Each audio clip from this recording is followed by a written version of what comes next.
Hi everybody, this is TexasMike, known to those that read my blog, Deacon to those that talk to me on the CB and read my blog. Here I am in lovely downtown Boise City, Oklahoma, and that road that you see behind me is US 287, more frequently known to those that read my blog as the Raider Highway. We're sitting here talking. We might see one go by, you never know. One went by just a few minutes ago. This is the first of several video blogs that I'm going to be testing out and see how they work. But for the first one, since everybody knows that I'm brand new to trucking, and those that mostly read my blog, which include my parents, my mom, and my wife, Melissa, and of course all my kids, give you a little tour of my truck and see what I got going on here. Pretty much basically it's a nice sunny day, and I've shut down for the day because I drove most of the night into the morning, and now it's late afternoon. So let's get started here, and I'll give you a tour of the truck. Okay, well, here we are. This is my truck. It's a 2007 Freightliner Columbia. It's got about 300,000 miles on the clock. I'm the 7th driver for this particular truck, and as you can see, it's a beautiful red. And that trailer, of course, that's not my particular trailer. I get a different trailer every time I have a different load. But let's take a look and see what we have here. Right here on the side, first of all, right here, these are the fuel tanks. There's 4 of them, 2 on each side. Each one holds 100 gallons. That's 400 gallons of fuel. At today's price, which was just over $4 a gallon for diesel, that comes out to be quite a pretty penny, $1,600. Luckily, I wasn't completely empty. It only cost me $1,250 to fill up the truck. Coming on up here to the back, since I work for a refrigerated transport company, this is the reefer unit on the truck. It can keep the cargo inside up to negative 20 degrees. It's set for 26 right now, and it looks like from where I'm standing, it's currently at 31. So any minute now, it'll kick on and make a racket that you just can't sleep through. Coming on back up in here, these cables here, the red one and the blue one on the other side over there, that's the airlines for the trailer brakes. This particular one right here is for the electrical system. They're connected to the tractor itself right here on this baseline. The tractor produces all the air and electricity that runs the trailer, with the exception of the reefer unit, which runs on diesel. It doesn't use the diesel out of my tanks. It has a tank of its own. There at the very top up there, that's my Qualcomm satellite dome. That's where they can find me when I don't want them to find me, or send me messages for that matter. Unfortunately, it doesn't receive DirecTV. I'm gonna have to work on that one. Step on back. Now this particular truck here, this is not really an 18-wheeler. This is a 14-wheeler, and you'll see why right here. These are called super singles, and these tires are more fuel efficient. They last longer. And if one blows out, there's an automatic air system that keeps them inflated long enough for me to get to a stop, usually within 25 miles. If it's a slow leak, it'll keep them going for 300 to 400 miles. But if there's a complete blowout, well, frankly, I'm screwed. This particular part of the trailer right here, this is called the landing gear. When the trailer is not attached to the truck, these are set down so the trailer can sit down by itself. That, of course, right there is a 50-gallon diesel tank for use of for the reefer. Speaking of, it's getting ready to kick on. You can hear it. Bzzz.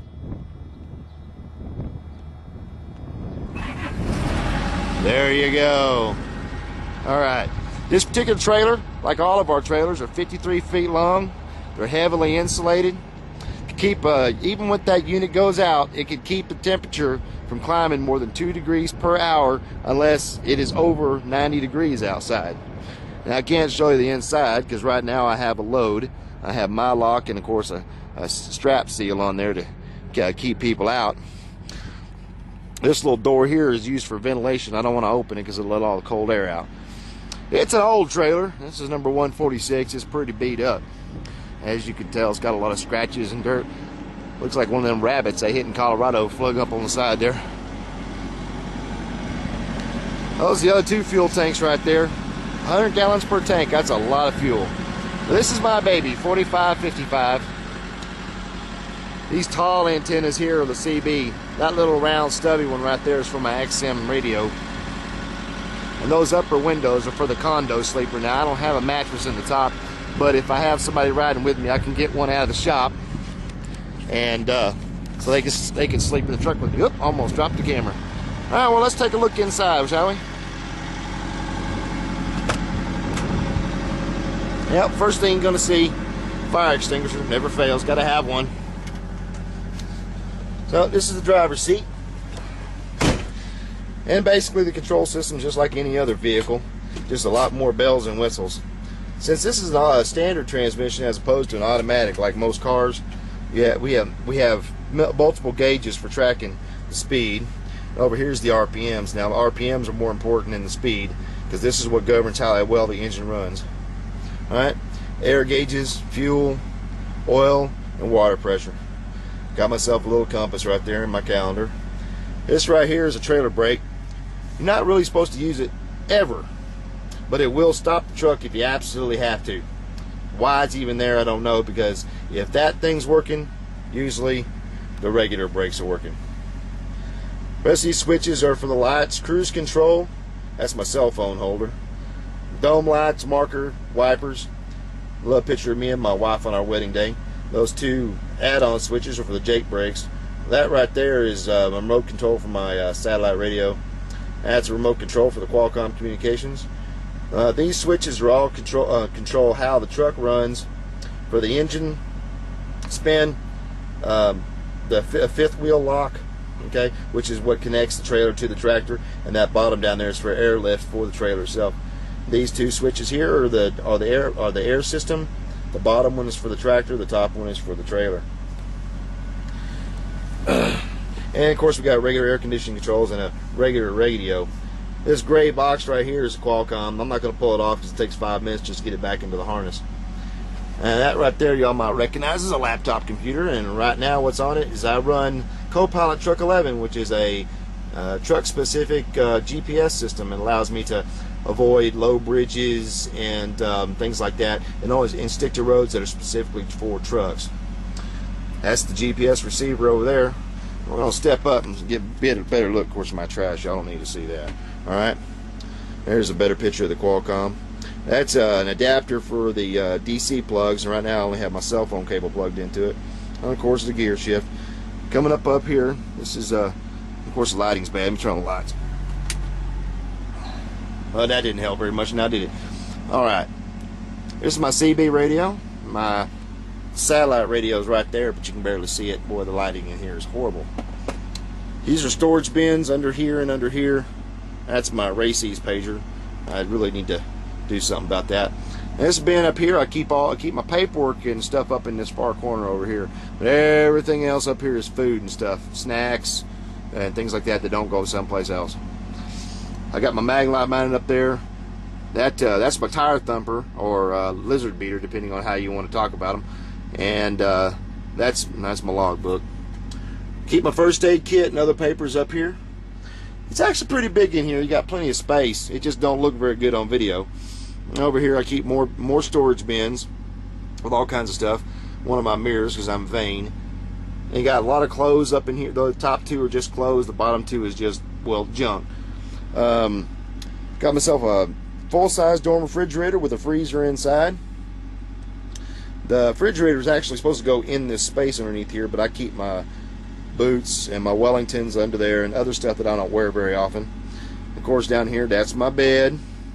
And over here, I keep all my hanging clothes. Got myself a television set with a really crappy antenna. Most towns that we end up, there is no TV reception. We get lucky to get one channel, it's usually in Spanish anyway. Up here, I keep other stuff. I keep my DVDs, my Nikon camera, the one I use to take most of the pictures for the website, and other stuff, since I'm also a professional photographer. There's all kinds of junk up there, mostly stuff that I use a little bit but not very often. And this top shelf here is actually where the top bunk is, but I keep it down because I have my microwave up there and it's strapped down so it don't move around. And I keep other stuff now. This little thing here, this is a blanket thing I picked up for Nikki. It's actually a carpet of a white tiger skin. It's all fake, but it's still cute. I kept the microwave box because I got other stuff in it, and I'll take that microwave box home eventually. But there's a few other things up around here. Got a cup holder in the back, and then I've got another wiring harness for more DC power. Now, this particular cable here is for my bunk warmer, which is actually a mattress pad that heats the bunk while I'm in it instead of an electric blanket. It keeps the mattress warm by thermal induction, so it keeps that cool. I also got a fan over here, but that thing is so loud it's almost worthless. And down under here, if I can get it open, is underbunk storage underneath the main bed. Now, got a lot of my food, plates, and other stuff down in here that's dry. Okay, oop, you don't see that, that's my laundry. Then I got my bowl for washing up every day. I keep a 5-gallon water jug in the side compartment, and so I can wash my face and hands, and my hair in the truck when I'm not near a shower facility. Those are my curtains and the rest of my bags, and that's the tool compartment with all my cleaning supplies and other stuff like that. Well, that's about it, I think. I mean, it seems like a tight space, and it is kind of tight. This video camera doesn't really pan out wide enough to be able to see very well. But basically, that's my home on the road. This is truck 4555. It's mine for now.